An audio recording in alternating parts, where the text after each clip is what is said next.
En todos los ejercicios que hemos venido haciendo en este video tutorial hemos tenido mucha suerte. Hemos tenido mucha suerte porque hemos explotado toda la información a partir de un único archivo de datos con una hoja de cálculo, y además en esa hoja de cálculo estaba contenida toda la información que nosotros queríamos explotar encima en una única tabla.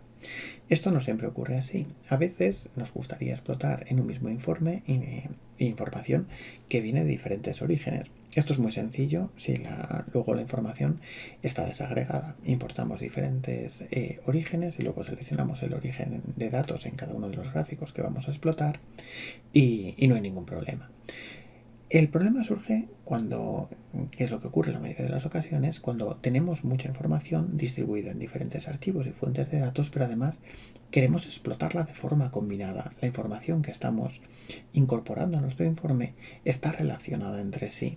Por ejemplo, para explicarlo con un caso sencillo, imaginad que tenemos esta hoja de cálculo que tenemos aquí, esta Google Spreadsheets con los datos de ventas que tienen menos información que la que teníamos antes, y luego tenemos otro archivo diferente que es el archivo de países, donde se relacionan los diferentes países y a qué región pertenece cada uno de ellos.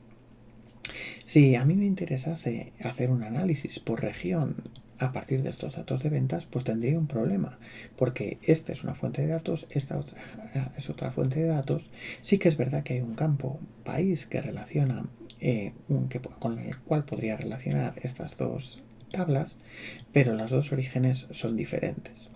Esto es posible hacerlo, como digo, en Google Data Studio, pero que tiene herramientas sencillas pero suficientes para hacer cosas como esta. Vamos a ver cómo lo haríamos, cómo combinar datos de diferentes orígenes para generar una nueva base de datos que explotar en Google Data Studio de forma combinada. Vamos a crear un nuevo informe sencillo para ilustrar este proceso. Vamos a añadir una hoja de cálculo, en este caso va a ser la primera, datos de ventas A. La añadimos y ya tenemos incorporada la información de la primera fuente de datos en el informe con su tabla asociada. Pero podemos añadir más fuentes de datos dentro del informe. Podremos añadir como fuente de datos, por ejemplo, la tabla de países. La añadimos y ya tenemos dos fuentes de información. Dependiendo del gráfico que quisiésemos hacer, pues tendríamos la opción de elegir aquí pues qué fuente de información vamos a utilizar.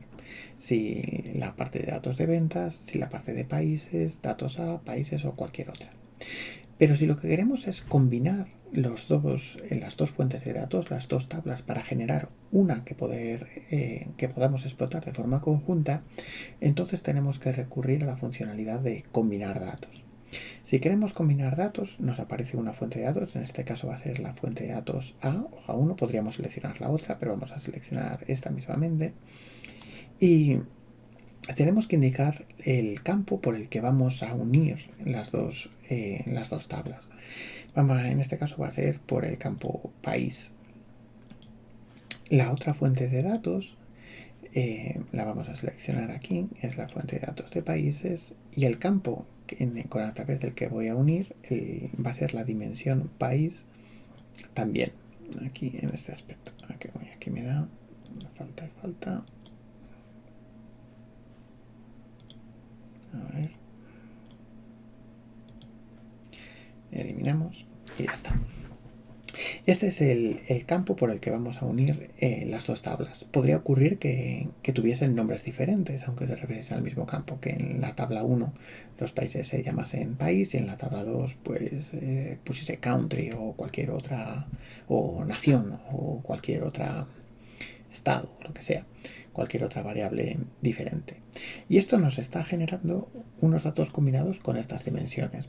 Si quisiésemos conservar dimensiones previas, por ejemplo, unir por país, pero queremos también que en la nueva base de datos que estamos generando, pues la región se mantenga, el nombre del cliente, el ID del producto, la fecha de venta o cualquier otra, podríamos ir combinando toda esta información para generar una base de datos unida a través del campo país.